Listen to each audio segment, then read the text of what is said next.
know if it's as big a deal right now because they're not climbing, but can you do a rate lock and does it cost anything to do that? Great question. When you are purchasing or you are refinancing a home, it's not as if you can go ahead and lock in your interest rate before you found a home. So you have to start the mortgage process first and foremost by seeing how much you qualify for. And that starts with what's your credit score, what are your incomes, and what are your debts. And, once the offer is accepted and your mortgage loan officer presents you financial documents, you have to sign to agree to get that interest rate locked in.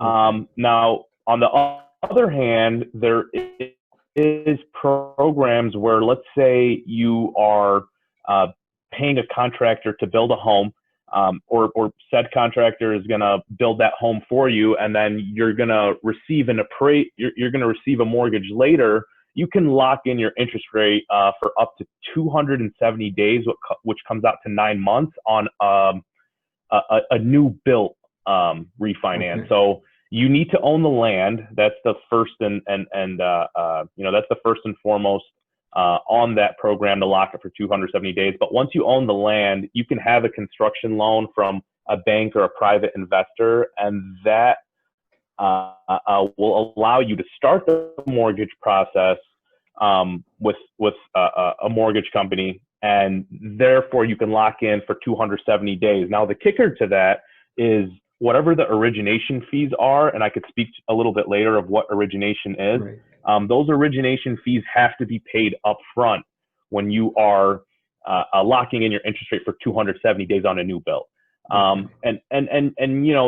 That's not the majority of mortgages. The majority are just refinances and purchases, and you can lock it for up to 90 days with most lenders. But if your lender is taking 90 days to do your mortgage, it's probably red flags. Right. Brokers, they are usually able to work a little bit quicker just because you're doing the A to Z on your end. You're not dealing with 4 or 5 different people working on your file in 4 or 5 different states.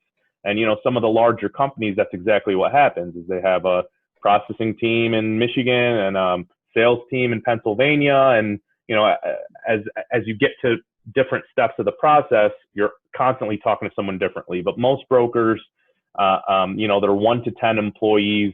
Whoever you started the process with is going to be there for you. You don't have to constantly re-explain yourself and go back and forth.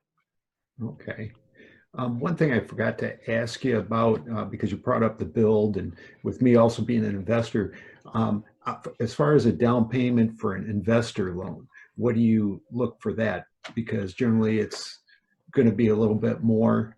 It is. So for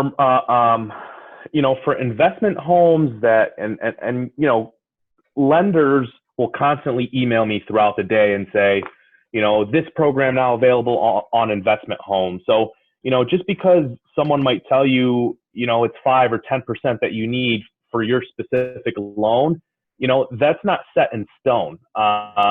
Rates are changing. Investors are constantly coming out with new programs.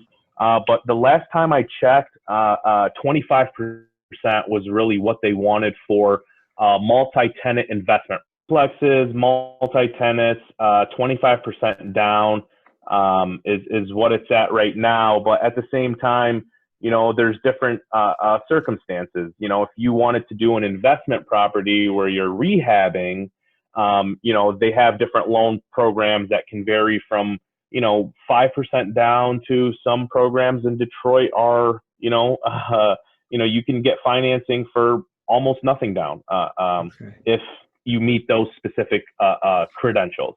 Okay.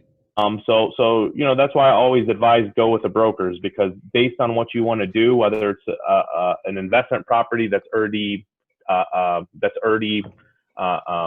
occupied and you have tenants in there, 25% down. If you're doing some sort of investment property that no one lives there, depending on the county and where you're at, the down payments are really going to vary, as well as the financing guidelines. Okay.